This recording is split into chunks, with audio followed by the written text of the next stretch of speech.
할렐루야. 살아계신 하나님, 우리 좋으신 하나님을 찬양합니다. 아멘.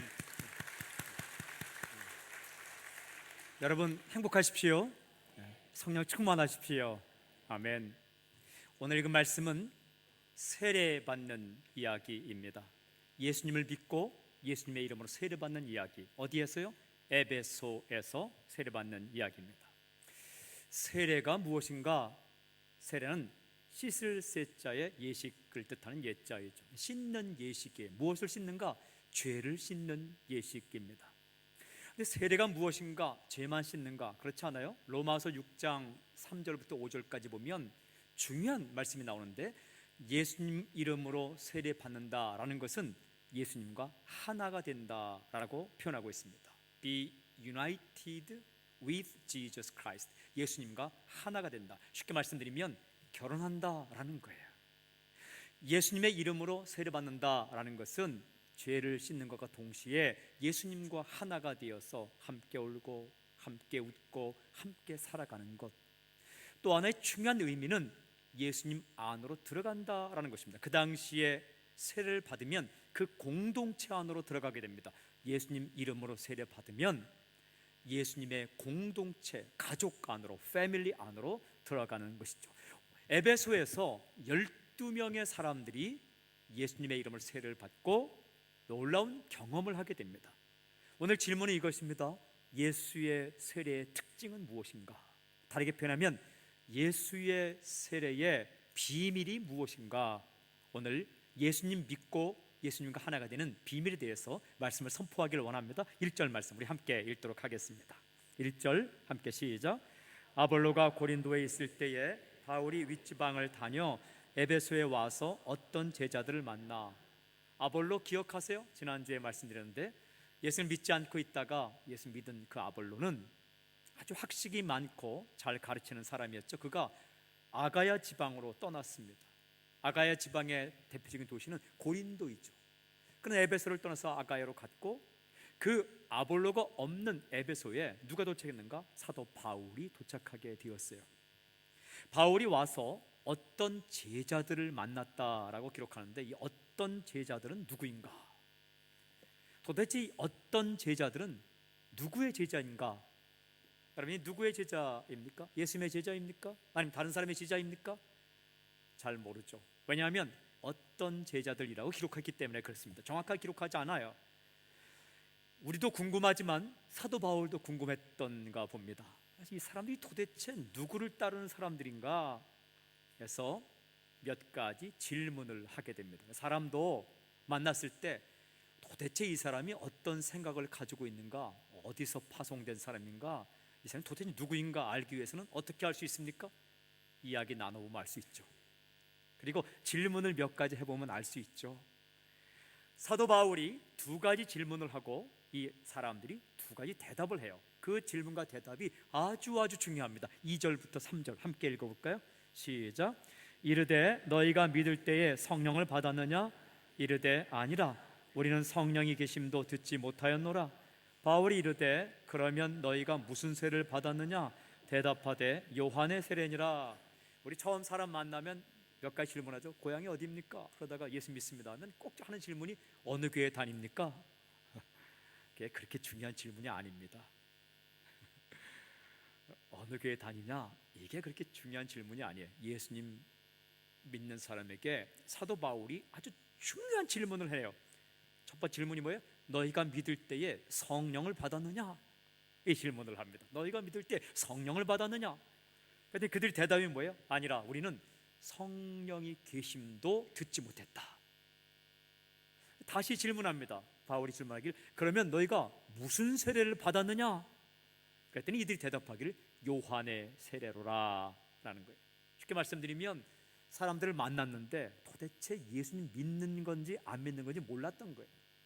바울이 질문합니다. 너희가 믿을 때에 성령을 받았느냐? 이 사람 대답할 때에 아니라 우리는 성령이란 분이 계심을 듣지 못했다. 또 질문합니다. 그럼 너희들이 어떤 세례 받았느냐? 이들이 말하기를 요한의 세례를 받았다라고 대답을 하는 거죠. 이 질문과 대답을 통해서 이 사람들은 예수님의 제자가 아니라 세례 요한의 제자임을 알게 되는 거죠. 이 질문과 대답을 통해서 이 사람들은 아직 예수 믿고 있는 게 아니라 예수님을 믿는 것처럼 보인다는 거죠. 이 질문을 조금 더 한번 생각해 봅시다. 첫 번째 질문, 너희가 믿을 때 성령을 받았느냐? 이 질문, 제가 여러분에게 질문할까요? 여러분 믿을 때 성령을 받았습니까? 네, 아멘을 하셔야 되는 거예요. 예라고 대답해야 되는 거예요. 이 질문은 굉장히 중요한 전제를 가지고 있어요. 믿을 때에 성령을 받는다라는 전제. 믿으면 성령을 받는다. 내가 예수님을 믿는다고 하면 그 사람은 반드시 성령이 그에게 오셨다라는 거예요. 믿음과 성령은 뗄 수 없다라는 것이죠.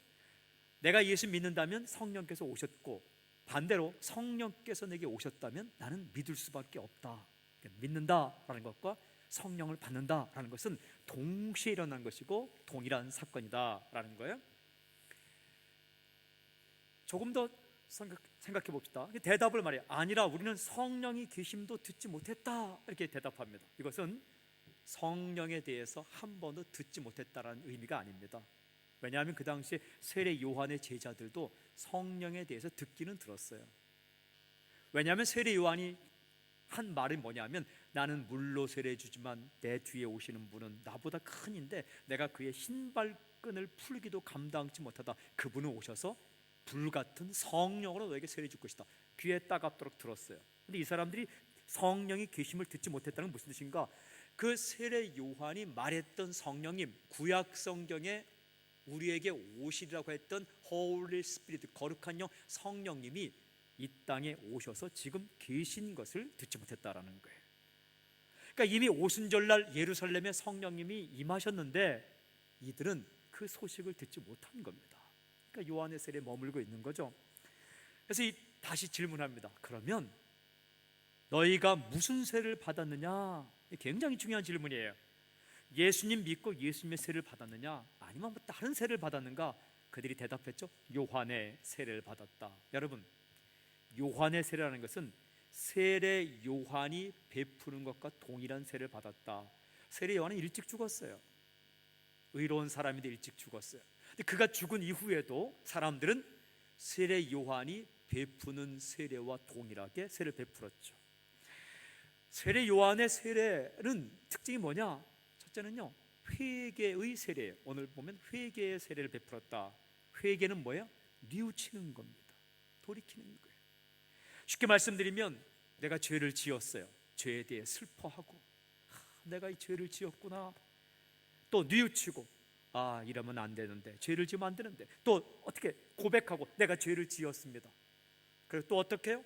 그 죄를 떠나는 거죠. 뉘우치고 슬퍼하고 고백하고 떠나는 것, 이게 세례 요한의 회개의 세례의 특징이에요.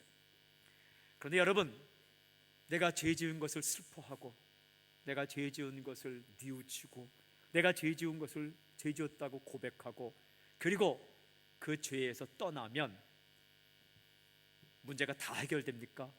아니라는 거예요. 왜냐하면요, 우리는 본질적으로 죄인이기 때문에 또 죄를 져요. 또 죄를 져요. 내가 죄를 지어서 뉘우치고 슬피 울고 고백하고 떠나서 깨끗하게 산다고 해서 내가 일평생 지은 모든 죄가 해결되지 않는다는 거예요. 왜? 인간은 죄인이기 때문에, 사람은 죄인이기 때문에. 이 세례 요한의 세례는 두 번째 특징이 물세례입니다. 그냥 물속에 들어갔다 나오는 거예요. 물속에 푹 들어갔다가 나오면 세례받는 거죠. 이게 예식이에요. 혹은 물속에 들어가지 않으면 물을 머리 위에 뿌리는 거죠. 물 세례 받는 것, 그게 끝이에요. That's it. 그게 끝이에요. 물로 세례 받는 것 이외에 다른 것은 없어요. 세 번째, 이 요한의 세례의 특징은 과거를 청산하는 세례입니다. 언제까지? 지금까지 내가 지은 죄를 청산하는 세례가 요한의 세례예요. 앞으로 지을 세례는 또 들어가야 돼요. 네? 앞으로 지을 세례는 또 들어가야 돼요. 들어갔다 나오면서 지은 건 또 들어가야 돼요. 제가 이 세례 침례 받는 사람의 이야기를 들었는데, 친한 친구가 있었대요. 근데 한 친구는 목사가 되고 한 친구는 예수님 안 믿고 아주 그냥 마음대로 자유롭게 이렇게 죄 지으면서, 목사도 죄를 지지만 어쨌든 하여튼 그렇게 살았대요. 근데 목사가 이제 친구 중에 한 명은 목사가 이게 목사가 되어서 그 사람의 세례를 주는데 어떻게 할까 하다가 친한 친구이기 때문에 물속에 들어갈 때에 오래 집어넣어야 되겠다 이런 생각을 했대요. 그래갖고 이제 강에 가서 성부와 성자와 성령의 세례를 주라 할 때 우리는 물에 머리에 손으로 좀 이렇게 물을 뿌리지만 침례는 이렇게 거꾸로 들어가잖아요. 그래서 쭉 눕혀서 머리를 꽉 눌렀대요. 꽉 눌러서 이렇게 한참 이렇게 숨쉬고 너는 죽었다 이렇게 하고, 그러다가 탁 나올 때 팍 나오는데 그 친구를 꽉 끌어안아줬대요. 이렇게 꽉 끌어안아줬대요. 사랑한다고, 고맙다고, 친구가 세례를 주면서 너는 이제 살았다고, 그런 얘기가 있는데, 이게 물에 갔다 들어 나오는 순간 요한이 베푼 세례는 어떤 문제만 해결하느냐, 지금까지 과거의 죄만 청산하는 거예요. 그런데요, 그 친구가 고백하기 이렇게 고백했다는 거예요. 네가 나를 꽉 눌렀대. 정말 난 힘들었다. 만약에 들어갔다가 세례받는 순간 자식 왜 나를 이렇게 누르는 거야? 너는 뭐 죄 없냐? 미워했으면 그것도 죄라는 거예요. 세례 받으면서 죄를 짓는 게 인간이라는 거예요. 예배드리면서 죄를 짓고 기도하면서 죄를 짓고 그 쓴 뿌리는 해결을 할 수 없는 거예요. 요한의 세례는 과거만, 요한의 세례는 물만, 그리고 요한의 세례는 죄를 그냥 뉘우치는 것만. 이들은 그 세례 받았다라고 자기가 고백하는 거예요.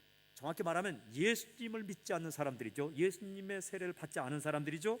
세례 요한의 제자들이었어요. 그러면 그 당시에 이 제자라고 말했는데 예수님의 제자가 아닌가? 아니에요. 마태복음 11장 2절에 보면 세례 요한에게도 제자가 있었어요. 세례 요한의 제자도 제자라고 표현을 하고 있어요.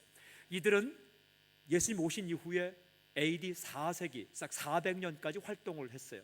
주로 알렉산드리아와 에베소 지역을 중심으로 활동을 했죠. 이들은 메시아를 기다려요. 나를 구원해줄 메시아 구세주를 기다려요. 그러나 그분이 오셨는데 그분은 믿지 않아요. 마치 이들은 메시아에 대해서 들었지만 그 구세주를 믿지는 않는 사람들이에요. 쉽게 말하면 만나보고 데이트도 하고 식사도 했는데 결혼하지 않은 사람과 똑같은 거예요. 모델하우스를 둘러봤는데 그 집을 사지 않은 사람과 똑같은 거예요. 비슷한데 아닌 거죠. 이들이 이제 어떻게 하는가? 이들이 예수님을 믿게 돼요. 그리고 예수의 세례를 받게 되는데, 우리가 예수님을 믿고 예수님의 세례를 받게 되는 비밀, 본질 세 가지가 4절부터 7절까지에 기록되어 있어요. 여러분 4절과 5절 우리 함께 읽어볼까요? 4절과 5절 함께 시작. 바울이 이르되 요한이 회개의 세를 베풀며 백성에게 말하되 내 뒤에 오시는 이를 믿으라 하였으니 이는 곧 예수라 하거늘 그들이 듣고 주 예수의 이름으로 세례를 받으니, 그들이 듣고 주 예수의 이름으로 세례를 받았어요. 드디어 그들이 예수님의 이름으로 세례를 받고 예수님과 하나가 되었어요. 드디어 예수님 믿고 예수님과 한 몸이 됩니다. 이 말씀 가운데 중요한 단어가 나오는데 믿으라라는 단어. 믿으라. 그들의 스승 요한의 말을 인용해. 요한이 세례를 베풀면서 백성에게 말한 거 기억하느냐? 내 뒤에 오시는 이를 믿으라. 내 뒤에 오시는 분은 예수님이에요. 내 뒤에 나 다음에 오실 분을 믿으라. 근데 본래 세례 요한이 믿으라는 말 한 적은 없어요. 누가복음 3장 16절에 보면 세례 요한은 이렇게 말했어요. 요한이 모든 사람에게 대답하여 이르되 나는 물로 너희에게 세례를 베풀거니와 나보다 능력이 많으신 이가 뒤에 오시나니 나는 그의 신발끈을 풀기도 감당하지 못하겠노라. 그는 성령과 불로 너희에게 세례를 베푸실 것이다. 세례라는 말이에요. 나는 물로 세례해 주지만 내 뒤에 오시는 예수라는 분은 엄청난 분인데 그분은 불같은 성령으로 세례를 줄 것이다. 이 이야기를 이 사도 바울은 어떻게 말하냐면 요한이 말한 말씀의 핵심은 내 뒤에 오시는 분을 믿으라 라고 선포했다는 거예요. 누가복음을 누가 기록했냐면 누가가 기록했어요. 사도행전은 누가 기록했어요? 누가가 기록했어요. 동일한 누가복음과 사도행전 1편 2편에서 세례 요한이 선포한 핵심은 믿으라는 거예요. 이게 바로 요한이 베푼 세례와 예수님 믿고 받는 세례의 결정적인 차이입니다. 요한의 세례는 내가 뉘우치고 내가 슬퍼하고 내가 회개함으로 죄를 씻는 것이고, 예수님 믿고 받는 세례는 내가 해결하는 것이 아니라 예수님이 대신 해결해 주시는 것이죠. 믿으라. 여러분, 예수의 세례는 믿음의 세례입니다. 첫 번째 특징이에요. 예수님의 세례는 믿음의 세례. 내 공로가 아니라 믿음으로 받는 세례가 예수님의 세례예요. 내 행위가 아니라 믿음으로 받는 세례가 예수님의 세례예요. 사랑하는 여러분, 지금까지 당신이 20년, 30년, 혹은 40년, 50년, 혹은 60년, 70년 죄를 지었어도 오늘 이 시간 예수님이 나의 구세주가 됨을 내가 믿겠다고 결정하는 순간, 여러분, 내 행위가 따라주지 못해도, 내 행동과 내 인생이 따라주지 못해도 예수님은 어떻게? 당신과 하나가 된다는 거예요. 약속이에요. 프라미스, 약속. 성경은 창세기부터 요한계시록까지 내가 거룩하게 잘 살면 내가 너를 건져주겠다가 아니라 내가 나를 믿으면 내가 너를 건져주겠다, 그거예요. 이게 요한의 세례와 예수의 세례의 다른 점이에요. 그래서 사도 바울은 말합니다. 너희가 지금까지 요한의 세례를 받았다면 예수의 세례를 받기 위해서 믿으라 라고 말씀하세요. 사랑하는 여러분, 예수님께서 이렇게 십자가에 달려 죽으셨죠. 그림 많이 보셨죠? 달려 돌아가실 때 좌우에 한 명씩 있어요. 좌측에도 강도고 우측에도 강도예요. 강도 아시죠? 남이 돈 안 주는데 그냥 가져가는 사람들, 위협하는 사람들, 강도. 죄죠, 죄인이에요. 달려 죽을 때에 한편 강도는 예수님을 욕해요. 너나 구원해봐라. 네가 내려오면 내가 너를 믿겠노라. 한편 강도는 딱 한마디 해요. 당신의 나라가 어디예요? 천국. 당신의 나라에 임할 때에 나를 기억해 주십시오. 이 한마디 했을 때 예수님께서 어떻게 말씀하세요? 오늘 네가 나와 함께 낙원에 있으리라. 오늘 네가 나와 함께 낙원에 있으리라. 예수님이 이렇게 말씀하지 않았어요. 너 천국에 가고 싶어? 그럼 십자가에서 내려가서 착한 일 좀 하고 와. 아니에요. 당신이 당신의 나라에 임할 때 나를 기억하옵소서, 이 한마디 했을 때 무슨 뜻이에요? 나는 당신을 믿습니다. 당신이 메시아인 걸 믿겠다는 거예요. 구세인 걸 믿겠다는 거예요. 그때 예수님께서 그의 과거 보지 않고 그 믿음 한 가지 보시고 오늘 내가 나와 함께 낙원에 있습니다. 무슨 뜻이에요?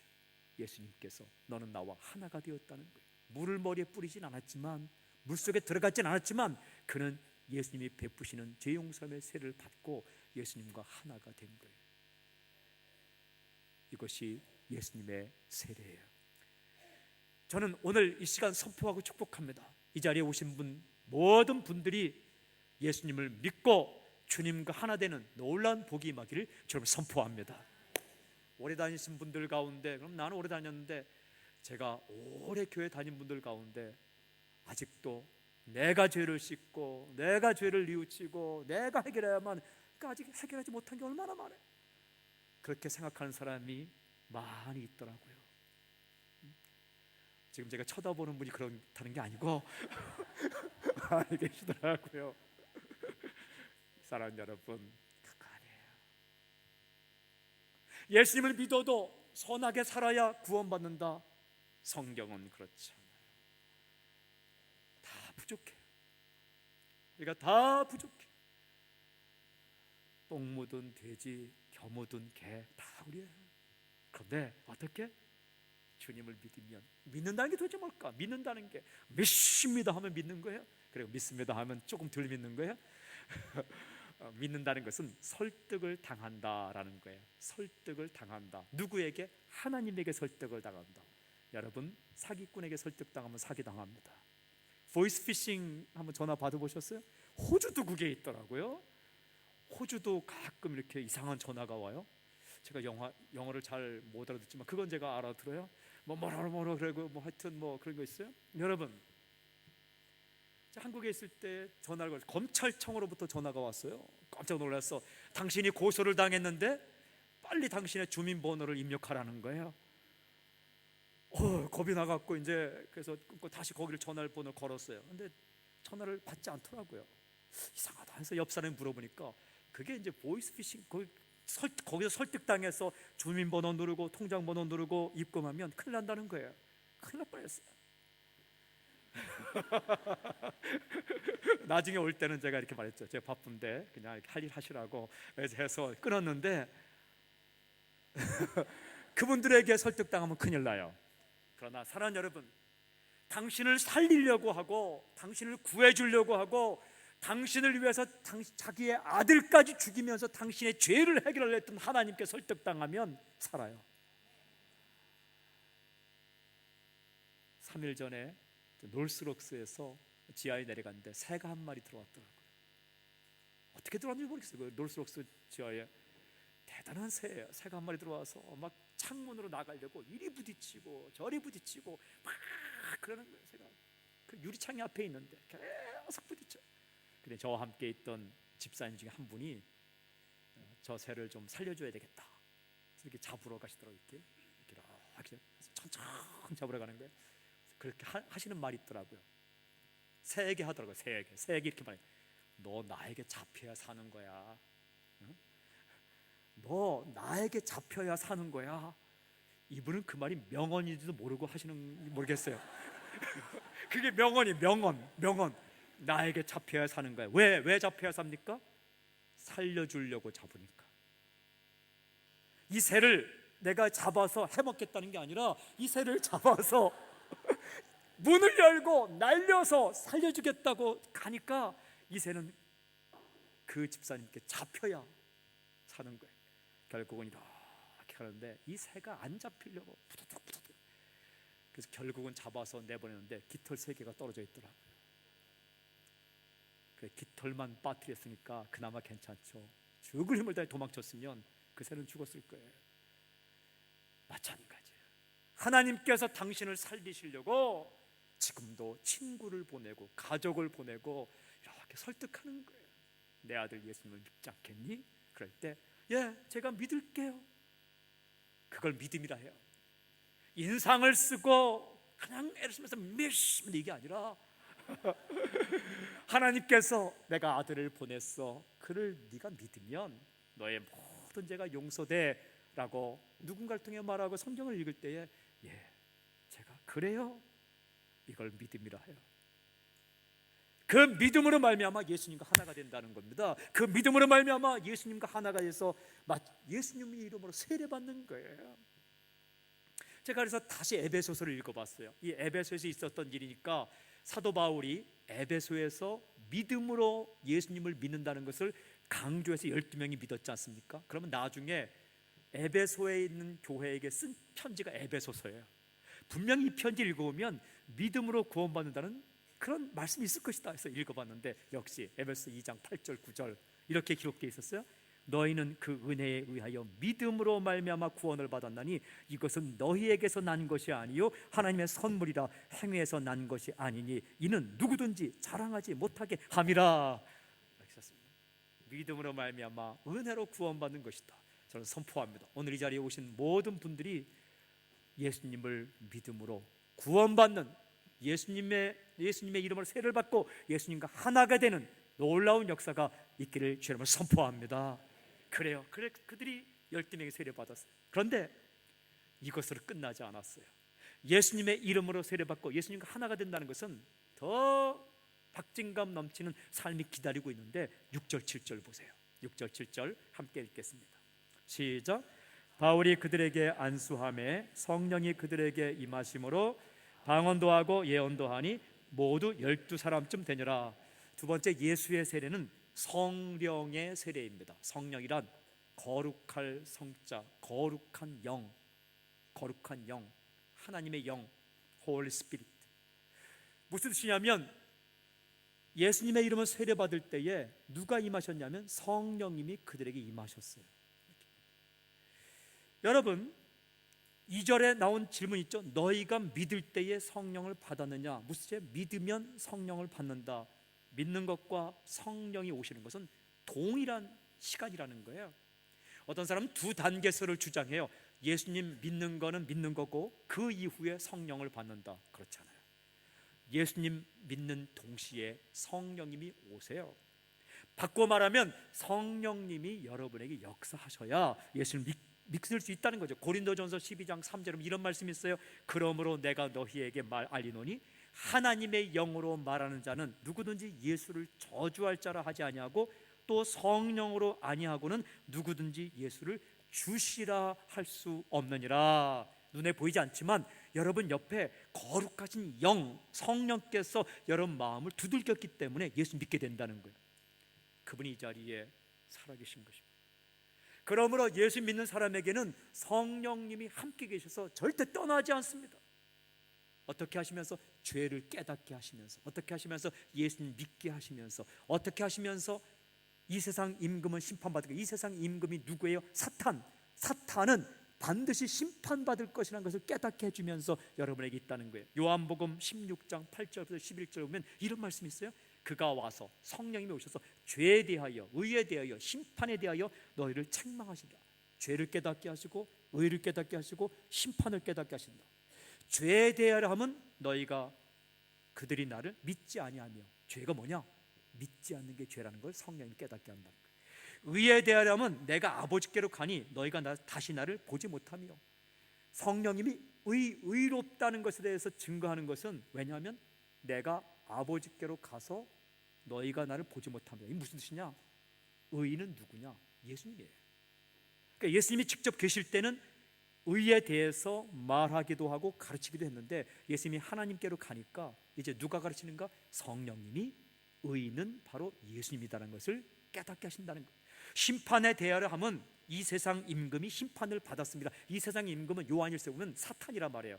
이 세상 임금 사탄이 심판을 받을 것이에요. 여러분, 사탄과 귀신들과 예수 믿지 않고 그들을 따르는 자는 심판을 받는다는 것이 요한계시록 주제입니다. 예수 믿는 사람은 심판을 받지 아니하고 그들은 심판받을 것을 깨닫게 해주신다. 그분이 성령님이에요. 죄를 지으려고 할 때 그 죄를 짓지 않도록 깨닫게 하시는 성령님, 슬프고 어렵고 외로울 때 눈을 들어 의로우신 주님을 바라보게 하시는 분 성령님, 힘들고 어려운데도 갑자기 주님 바라봐요. 주님도 고통을 당하셨고 더 중요한 것은 주님이 나와, 예수님이 나와 함께 계시고 주님이 나를 붙들고 계시고 내 눈물을 닦아주는 것을 보면서 힘을 얻게 하시는 분이 성령님이에요. 그분과 함께 사는 겁니다. 저는 여러분들이 성령님과 친하게 지내는 당신이 되길 주의 이름으로 선포합니다. 그러니까 예수의 세례를 받는 것은 성령님이 함께 계시는 거예요. 중요한 한 가지가 더 있어요. 세 번째는 예수의 세례는 새 시작의 세례예요. 새 시작의 세례. 오늘 말씀 읽었죠? 6절 7절. 그들이 예수님의 이름으로 세례받고 난 이후에 어떤 일이 일어났나요? 얼굴이 바뀌었나요? 물론 인상도 바뀌었을 거예요.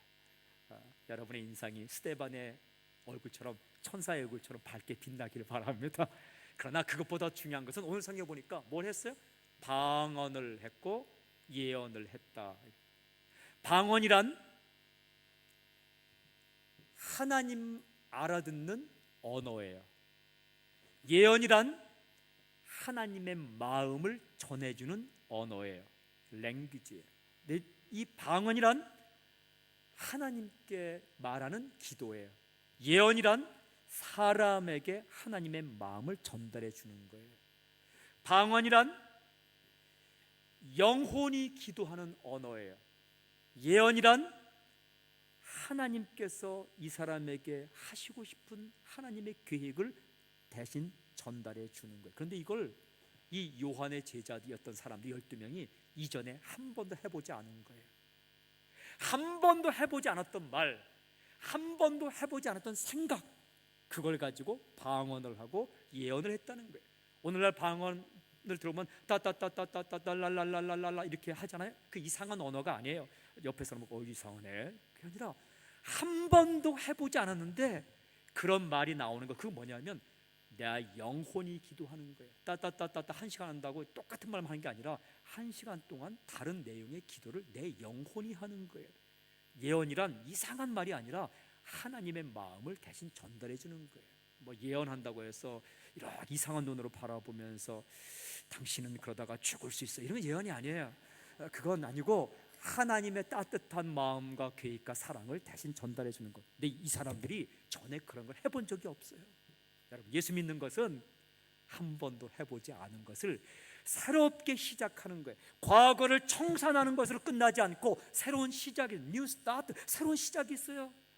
사랑하는 여러분, 예수 믿는 당신에게 새로운 일과 새로운 사람과 새로운 장소와 새로운 인생이 기다리고 있음을 믿으시길 주님을 선포합니다. 이런 말 하지 마십시오. 나 전에 한 번도 해보지 않았는데. 그런 말 하지 마십시오. 이 사람들이 한 번도 해보지 않은 말을 하기 시작했어요. 예수님을 믿는다는 것은 인생이 열려지는 거예요. 인생이 쫙 열려지는 거예요. 당신의 인생을 지금까지로 제한하지 마십시오. 지금까지 내가 이렇게 사는 대로 살겠다, 그러지 마십시오. 이제부터 더 새롭게 새로운 사람도 만나고, 내 인생에 무슨 그런 사람을 만나겠는가, 내 인생에 어디 그곳에 가겠는가, 내 인생에 어떻게 그런 일을 하겠는가. 아닙니다. 예수 믿고 출발한 12명의 사람들은 새로운 말을 하기 시작했어요. 내가 어떻게 그런 말을 하겠는가? 아니에요. 저는 당신의 입술 가운데 가족을 향해서 사랑해, 고마워, 이런 좀 힘든 말들, 그런 말들도 튀어나오는 놀라운 변화가 있기를 저는 선포합니다. 여러분 속에 들어오신 예수님께서 역사하셔서 미안해, 고마워, 사랑해, 그런 말들을 할 수 있길 바랍니다. 여러분, 사람이 살아갈 때에 10년을 사귀어서도 11년째에 흥분이 있는 거예요. 흥분, 새로운 흥분, 기쁨. 부부간에도, 부모 자식 지간에도 그 흥분. 예수 믿는 것은 흥분이 있는 거예요. 흥분. 늘 지금까지 그래 왔으니까 그렇게. 그게 아니라 한 번도 해보지 않은 말을 하고, 한 번도 해보지 않았던 선행을 하고, 한 번도 만나볼 기회조차 없었던 사람들을 만나고, 내가 관심 쓰지 않았던 사람들을 관심 쓰면서 그렇게 살아가는 새로운 인생, 뉴 라이프, 새로운 삶이 있는 것이 바로 예수 믿는 거예요. 그러므로 날마다 새로운 거죠. 작년에 6월 30일과 올해 6월 30일은 다른 거죠. 어제의 11시와 오늘 11시는 다른 거죠. 어제의 나와 오늘 내가 다른 거죠. 지금 다 새롭게 그렇게 살아가는 것이 예수님의 세례예요. 그러므로 예수님의 믿고 세례받는다는 것은 지금까지 죄를 청산한 것과 동시에 주님과 함께 새로운 인생을 살게 되는 새로운 시작이 되는 거죠. 저는 선포하고 축복합니다. 당신 인생 가운데, 삶 가운데 기대하지 않았던, 상상하지 않았던, 도저히 내 머리로 예상하지 못했던 놀라운 일들이 일어나길 주님을 선포합니다. 새순교회도 마찬가지입니다. 호주 땅도 마찬가지입니다. 시드니도 마찬가지입니다. 지금까지 있었던 부흥과는 비교할 수 없는 놀라운 부흥이 이 시드니 땅에 일어날지어다. 21년 달려온 새순교회 역사와 비교할 수 없는 놀라운 성령의 역사, 구원의 역사와 생명의 역사가 우리 교회 가운데 있을지어다. 여러분 인생 가운데 60이 되었습니까? 70이 되었습니까? 70에서 인생을 제한하지 마십시오. 80에서 인생을 제한하지 마십시오. 살아있음에, 호흡을 하고 있음에 놀라운 새로운 일들, 또 새로운 경험, 주님의 새로운 은혜가 당신의 인생 가운데 더 쏟아질 것을 기대하십시오. 흥분하며 사십시오. 춤추며 사십시오. 그것이 바로 예수님 믿는 삶의 비밀이에요. 예수님 믿는 삶의 비밀, 첫째는 믿음. 믿음으로 예수님과 하나가 됩니다. 믿으십시오. 두 번째는 성령. 혼자 사는 거 아닙니다. 당신 힘으로 사는 거 아닙니다. 성령님과 함께. 그럼 성령님을 고백하십시오. 그리고 세 번째는 새 시작. 지금까지와 다른 놀라운 은혜가 기록되어 약속되어 있어요. 그 예수님이 지금 당신과 함께 계십니다. 당신의 인생을 인도하고 계세요. 오늘 예수 믿지 않는 사람은 예수 믿으십시오. 믿는 사람은 낙심하지 마시고 그 예수님과 함께 믿음, 성령, 그리고 새 시작 경험하며 사는 역사가 있기를 주님을 선포합니다. 기도하겠습니다.